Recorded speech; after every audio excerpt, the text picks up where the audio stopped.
We are on par with the 08-09 recession, and things are going to get worse as we teeter deeper into 2026. Right now, here, end of October 2025, we have about 7.5 million vehicles that are assigned for vehicle repossession. Tariff talk hit the headlines across the country. Only then, back in April-May timeframe, did we see an uptick in the sales of new vehicles. Only then. And what else was happening around that timeframe? That's tax season. And we have seen about a 10 to 15% uptick in used values across the country since the beginning of this year. The dealership, they don't own these vehicles. They're all on a line of credit. So every single month that ticks by, they're paying money. Not a lot, but when we're talking hundreds of vehicles, this bleeds out a dealership. This right here, ladies and gentlemen, is the most affordable Super Duty that I've ever seen. People are struggling bad because of it, and now they're really having to make the difficult decision of, hey, do I want to keep food on my table, on my plate, a roof over my head, or do I want a nice vehicle? With mid-size pickup trucks sporting 4-cylinder engines now costing well into the $50,000 range,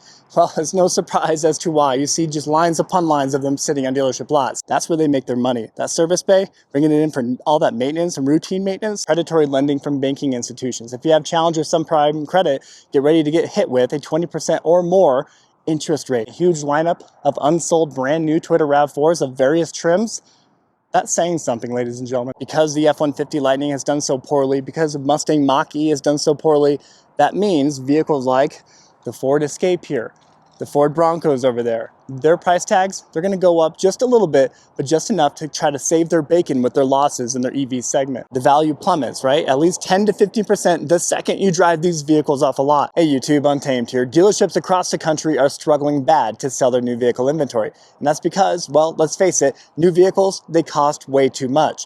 Americans are struggling to make these payments. And well, when you look at the repossession rates across the country, it becomes abundantly clear that we are on par with the 08-09 recession, and things are going to get worse as we teeter deeper into 2026. So stick with me as we talk through some pretty alarming stats, facts, and figures. Just between 2023 and 2024, we saw a 23% uptick in the number of vehicles that were repossessed within our country, and a 43% uptick from 24 to 2022.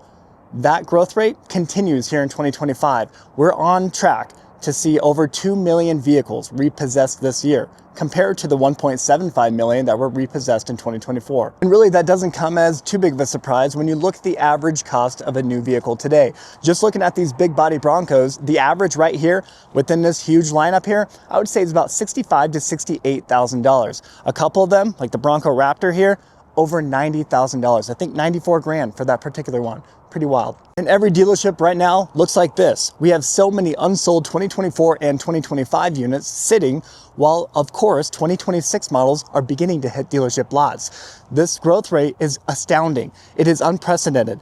Every dealership right now, they're filling up their secondary lots, their third lots. It's not good. And if you have a large family, good luck trying to afford these monthly payments. Looking at these Ford Expeditions here, I was trying to find the most affordable and the most expensive here. Really, the average is about the low $80,000 range, about $82,000, $83,000 for each of these examples. We have a couple Platinums, of course, in the $90,000 range, a couple active examples in the high 70s. It's pretty wild. Now, the average cost of a new vehicle here in 2025 is just under $50,000 now. The monthly payments between $760 and $775 per month on that vehicle. That becomes a huge burden, especially when you add on the fact that insurance premiums have over doubled over the last 2.5 years. Insurance premiums are sickening. And when you're trying to buy a new vehicle, what are you likely going to have? You're likely going to have a negative equity on your current vehicle because, let's face it, most people overpaid throughout the pandemic. Throughout the last 3 to 5 years, dealerships with the low supply and chip shortage, a lot of dealerships were taking advantage of their consumer, charging you a markup on a vehicle that otherwise would have come with a discount. So you likely overpaid, and that means you have a negative equity. In fact, right now, 1 out of 4 auto loans out there have a negative equity attached to it, meaning that vehicle that someone owns, 1 out of 4 people owe more money than what that vehicle is currently worth. The average is about $7,200 across the country. So imagine trading that vehicle in for a $50,000 vehicle. Instead of getting a loan for $50,000, you're getting a loan for $57,000 plus. It's going to be more than that with taxes applied, of course, too. And what happens the second you drive a vehicle off a dealership lot? The value plummets, right? At least 10 to 15% the second you drive these vehicles off a lot. So if you just spent $57,000 on a vehicle, probably $60,000 with taxes and fees included, right? that $50,000 vehicle just became a $45,000 vehicle, driving it off the lot. So now you're $15,000 plus in negative equity. And over half of the truck loans out right now, people are paying over $1,000 per month. And when you look at the whole lineup of F-150s here, it becomes abundantly clear as to why that is. Every single one of these F-150s, they're over 60 grand. Here we have a F-150 trimmer with the 5-liter V8 underneath the hood. And look at that, just under 70 grand. Brings me to today's video sponsor, and that is Last Fit Floor Liners. I have them in my Ford F-150 Raptor here. I want to show you how they've withstood the test of time and really withstood 5 kiddos, the foot traffic of 5 kiddos. That's what we have. So let me show you real quick and remind you just how great they are. So after 2 months of use, you can tell, that collects absolutely everything. It keeps all the dirt and debris off of the carpets, and that's the important bit, of course. Let me remind you, and show you rather, just how easy they are to clean. So we'll spray on some cleaner here and take a microfiber towel here and just wipe away the debris. And obviously, for any kind of larger pieces of dirt and rocks, you can of course vacuum it out very easily because there are very large slats between throughout the entire mat, which I really appreciate. So very simple, spray it and just begin wiping it away. I feel like Billy Mays here with the ShamWell. That's what I feel like right now. But it is very simple to clean, and I do appreciate that. And I'll show you the carnage out back. This is what it looks like having kiddos, just always something on the ground, always dirt and debris. So it is nice to know that they are laser 3D fitted and everything. All edges are going to be covered and overlaps onto the door sill and entry points. This is made of a TPE material, so it is not as soft as rubber, but not as hard and rigid as polyurethane. So it is very easy to fit into your vehicle, and it places very nicely, and it won't yellow or harden over time.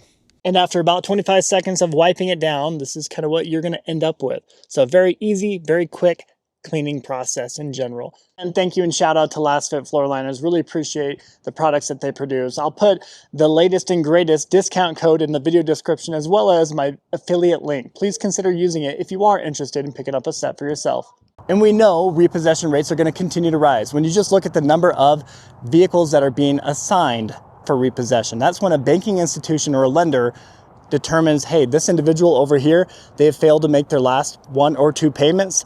We now need to assign that vehicle for repossession. That doesn't mean they're going to send a tow truck out immediately. That just means, hey, that's a vehicle that we need to bring back in likely in the near future. And they assign it, they notify the buyer of the vehicle, the person with the loan, they notify them formally that this is going to happen. And then more often than not, people try to work with the lender. They try to figure something out to where they can make those payments and pull it off repossession assignment, right? Of course, if you just ignore the lender entirely, that's when the tow truck is going to show up in your driveway. Right now, here, end of October 2025, we have about 7.5 million vehicles that are assigned for vehicle repossession. With this trajectory, we're anticipating about 10.5 to 11 million vehicles being assigned for repossession. Still thinking realistically, about 2 million of them are actually going to get repoed. Let's face it, I think a lot of it can be chalked up to financial literacy within the United States. Not a lot of people fully understand what they're getting themselves into when they come out and buy a brand new Ford F-250 or F-350 Super Duty. Kind of like this Rocky Ridge example here. This one here, $105,000 with the way they built it up with that Rocky Ridge package, right? 105 grand. And that's not the worst part. Tack on your very high insurance premium that you're undoubtedly going to get with this, and the interest rate that you likely got stuck with.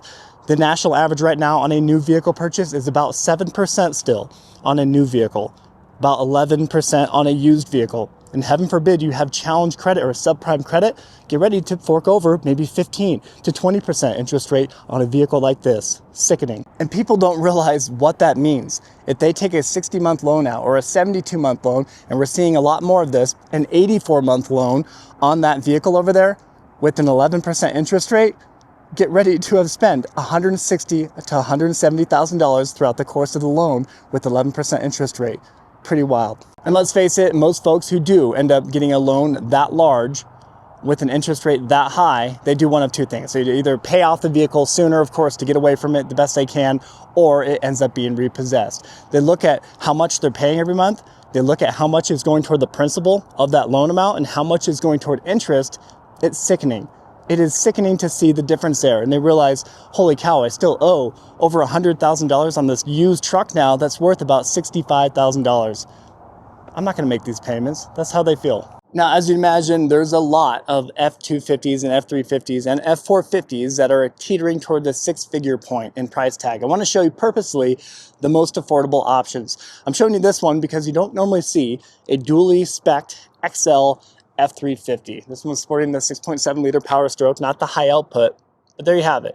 A dually XL, cloth interior, no bed liner, steely wheels. It's a pretty sparse down version, but still over $73,000 for it. This right here, ladies and gentlemen, is the most affordable Super Duty that I've ever seen. Steely wheels, of course. This one's an F-250 XL. Okay, not the dually, of course. $56,615. Not sporting a diesel engine, of course, but 6.7 or 6.8 liter gas engine. How about that? Now that the government subsidy of $7,500, that tax credit is no longer here as of the end of September 2025, I do truly wonder if we're going to see the same thing happen to the F-150 Lightnings as we saw previously. And that is, so many of these were just stacking up on dealership lots. You're not going to be able to see it, I'm sorry, but it is $81,065. I wonder though, I feel like this is just going to be a repeat, but even worse. Before we had a subsidy, huge discounts being applied to these. I'm talking $20,000 to $25,000 off with your government subsidy included, but now they don't have that. So I really wonder what Ford dealerships are going to do about this, because these were a huge burden for them. A lot of Ford dealerships were actually turning away the deliveries, their allocations of these, even at their own detriment of the dealership, just for the sake of not bringing on this burden. What do you think is going to happen? And let me be clear, most lenders, they're not going to be so quick to repossess their vehicles. That only shoots themselves in the foot to some degree. They want to be able to work with you, the customer. They want to work with the person that they issued that loan to. How can they still keep that loan alive while working with you, maybe lessening the payment somehow, stretching out the loan? If you are in a position where you are struggling to make payments, don't just duck out the lender. Be sure to pick up the phone, call them and say, hey, I'm struggling to make these payments. Is there something that we can work out to lessen these payments? Maybe stretching it out, whatever it is. Can you work with me? And I bet they will. With mid-size pickup trucks sporting 4-cylinder engines now costing well into the $50,000 range, well, it's no surprise as to why. You see just lines upon lines of them sitting on dealership lots. This one here is the most affordable Tacoma that I've seen in a very, very long time. Check it out. Just under $42,000 for this Tacoma SR5 4x4 extra cab. So obviously not the full four-door like what you see right here. You don't see too much of this configuration here.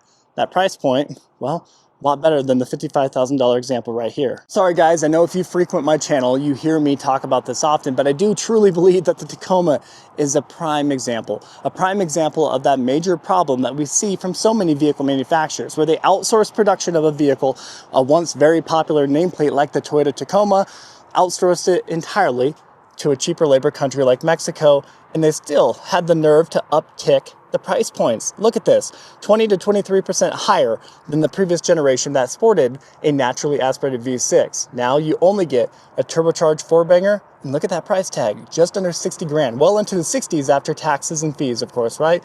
This one here is sporting a hybridized four-cylinder underneath the hood with the iForce Max. No thank you. Much like the Toyota Tundra here, you just can't help but feel like you're getting a lesser quality product for a much higher price tag. That's all it boils down to. A sea of plastic on the inside and the exterior, of course. These are just, I don't know, they're just toys at the end of the day, it feels like. But those price tags, you feel like you should be getting a very premium, high caliber truck, and that's just not the case. And guys, if you kept your finger on the pulse of the car market at all throughout the pandemic, you know for a fact that the Toyota RAV4 has been a very, very hot commodity, and it has been since, really, if we're being honest. So the fact that you go to any Toyota dealership and you see this, like what you see behind me, a huge lineup of unsold brand new Toyota RAV4s of various trims, that's saying something, ladies and gentlemen. As vehicle manufacturers continuously lose money on their EV segments, that just means they're going to uptick the price tags of the rest of their lineup. Because the F-150 Lightning has done so poorly, because the Mustang Mach-E has done so poorly, that means vehicles like the Ford Escape here, the Ford Broncos over there, their price tags, they're gonna go up just a little bit, but just enough to try to save their bacon with their losses in their EV segment. Hard truth for a lot of people to hear is the cost of living and our pay, salary and wages, there's a pretty large gap now between that. People are struggling bad because of it, and now they're really having to make the difficult decision of, hey, do I want to keep food on my table, on my plate, a roof over my head, or do I want a nice vehicle? And well, they're realizing it's not worth it to keep that nice vehicle. They're picking up the phone, calling the bank, having them pick it up. I firmly believe that the full-size SUV segment has gotten completely out of touch with reality. Here we have a brand new Toyota Sequoia. This one happens to be a limited trim with a TRD off-road package on it. Get a load of this. I mean, they're all over $80,000 nowadays, seemingly, for anything within this segment. That is very difficult for a modern American family to justify. It's also quite telling that every single Toyota dealership was very quick to already build up a lineup of unsold 6th generation Toyota 4Runners. This is the all-new Toyota 4Runner. There was a quality control hold at port for the longest time with these, so they kind of bottlenecked a little bit. But now that they're available, well, supply far exceeds demand, let's face it. Just under $60,000 for this TRD off-road premium. And well, they don't even look that good. I'm careful with how loud I say it, but every time I see a brand new Toyota Camry in this color, I don't know, I always kind of drool over it. I actually really like it. So maybe you guys will judge me for that. But this right here, especially when you look at the price tags too. I mean, the Camry, I feel, still makes sense. It's still overpriced for what you get, I think. But, many times you can get these in the mid $30,000 range. And this one here with a great fuel economy to it, stylish design, and great resale normally, I don't know. I kind of like it. What do you think of this color? And right next to it, we have a couple Toyota Corollas.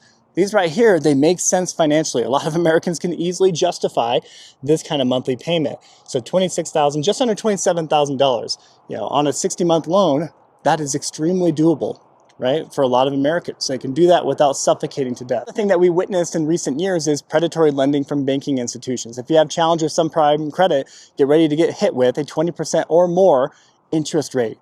That is predatory. If you're going to buy a $50,000 vehicle, that vehicle quickly becomes $100,000 over the course of your ownership, over the course of that loan. And if you have subprime credit or challenge credit, you're likely not going to carry that loan through term without wanting to repossess that vehicle because it just doesn't make sense at all financially. So that's predatory in my opinion. They were also issuing huge inflated loans on vehicles that didn't warrant those price tags, those price points, right? We're talking people would go out and buy a Cadillac Escalade, $100,000 Escalade throughout recent years. And, well, dealers were hitting people with markups on them, $20,000 or more over MSRP, over a sticker. The dealerships were doing that. Then when you add on taxes and their other bogus fees and all the protection plans, blah, blah, blah, they could have issued a loan up to $150,000 for the $100,000 vehicle. You're going to be upside down immediately on that. What are dealerships to do? What are they going to do to get this inventory off their lots? They can't just turn away all the deliveries. They can't turn away their allocations. They can turn away some, but not all of them. 2026s are hitting, and you walk any dealership lot, don't take it from me, go walk your local lot. Tell me what you see. Likely, the entire lot is stuffed to the gills. Unless you live in a very populated, very dense city, they might be selling them quick because there's far more people than there is inventory. That makes sense. But at most locations, most dealerships, well, they look like what you see behind me. In my opinion, dealers have one of two choices. One, they can hold firm to their manufacturer applied discounts being offered by the manufacturer, or they can get creative. They can lean into it before things get very bad. I'm talking slashing prices 20 to 40% off, and offering some additional discounts from the manufacturer, the incentives, right? Incentivized interest rates and huge discounts need to apply, even if it means taking a loss on some of their inventory. With all this inventory just sitting here, every single one of these vehicles has a small interest rate applied to the flooring cost. The dealership, they don't own these vehicles. They're all on a line of credit. So every single month that ticks by, they're paying money. Not a lot, but when we're talking hundreds of vehicles, this bleeds out a dealership. And heaven forbid, a dealership offers a tremendous deal to the point where they even lose a little bit of money on the deal. But over the next several years, what did they earn? They may have just earned a returning customer, someone who's extremely pleased with that buying experience. When they trade in 3 to 5 years, you're likely going to be their next stop. And times will be a little bit better, hopefully, by then, right, when it comes to the car market, and it will only behoove them even more to have done that deal for them. Not to mention, what did that person do, that customer do throughout that 3 to 5 year span? They likely brought that vehicle into the service bay, and any good general manager or any honest one will tell you that's where they make their money. That service bay, bringing it in for all that maintenance and routine maintenance, that makes them a tremendous amount of money. It's just a matter of thinking about the long game. And so many dealers today, unfortunately, have tunnel vision. They have that nearsighted business model in play, and that's only serving to their detriment. Easy for me to say that, being on the sidelines, right? I'm the consumer here. I do have a PhD in industrial and organizational psychology, so I love to geek out about that kind of stuff. But most dealers, their staff, their sales reps, even their finance office, they rotate out on average every 2 to 3 years. And that's being honest and generous when it comes to the sales reps. Sales reps, they're a little bit less than that, maybe 1 to 2 years. If we're lucky, they'll stick around. So there's really no developing a long-term relationship with them nowadays, unfortunately. And their management, they're fully aware of that. If we're being honest with each other, only when the whole tariff talk hit the headlines across the country, only then, back in April, May timeframe, did we see an uptick in the sales of new vehicles. Only then. And what else was happening around that time frame? That's tax season. People are getting their tax returns, and that too generally is an uptick in sales. The people who are likely going to buy their vehicle later this year anyway were the people who fell victim to the whole pre-tariff conversation and fear-mongering tactics. But ever since then, new vehicle sales have been pretty stagnant. Because dealerships are struggling to sell their wildly overpriced new inventory, they are beginning to uptick the cost of their used vehicles. And we have seen about a 10 to 15% uptick in used values across the country since the beginning of this year. And it's because of that. New vehicles, they can't sell them. Used vehicles, they're trying to maximize their profit margin on them because, well, if it means saving you, the consumer, $25,000 compared to a new example of the same vehicle, most people are going to lean that direction. But what they don't consider often is the terrible interest rate that's likely going to be applied on the used one. Hide your kids, hide your wives, because here we have the Skull version Doomsday 2021 Jeep Gladiator. I'm not sure how this has been sitting here for so long. How has this not flown off the shelf? Can't help but wonder if Henry Ford would be rolling in his grave if he saw the price points of his products now. Here we have an F350 Platinum with the high output 6.7 liter power stroke. Look at that. $105,000 freaking dollars for a Super Duty Ford pickup. And right next to it, we have a King Ranch example. 6.7 liter high output as well. Tremor package as well. Where do you think it's going to stack? A little bit more or a little bit less? Let's see. Just barely less. $103,470. This is a bargain. I truly believe the dealers that are trying to hold firm and try to make a stalemate with the price points, maybe perhaps hoping for a government bailout at some point, those are the dealerships that are going to go bankrupt. Those are the dealerships that are going to fail first. But like I said earlier, the ones who are willing to discount, slash their prices, and offer incentivized interest rates to move their metal and try to appease the customer, those are the dealerships that are worth sticking around. Spotted one more F350 Platinum. Is it going to break the record? Is it going to be more? It is $107,000 for this one. This is the most expensive F350 on the lot. Well, ladies and gentlemen, I'll leave you with this. Do not let a sales rep or a dealership convince you into believing that your particular vehicle that you're interested in is very unique. It's one of a kind. You need to buy it. You need to jump on this deal. Otherwise, you'll lose it. Because likely you won't. If you walk away from that deal, they'll be blowing up your phone trying to get you to come back to the dealership, likely for an even better deal if it means getting you back into their seat. So don't fall victim to their fear-mongering tactics right now, because now more than ever, it truly is a buyer's market. Supply has far exceeded demand. So guys, I'll wrap up the video there. As always, I sincerely appreciate you taking the time to tune into these videos. If you appreciate this type of content whatsoever, I do respectfully request that you please consider like and subscribe. Your support means a ton, and I promise you it doesn't go unnoticed. Till next time.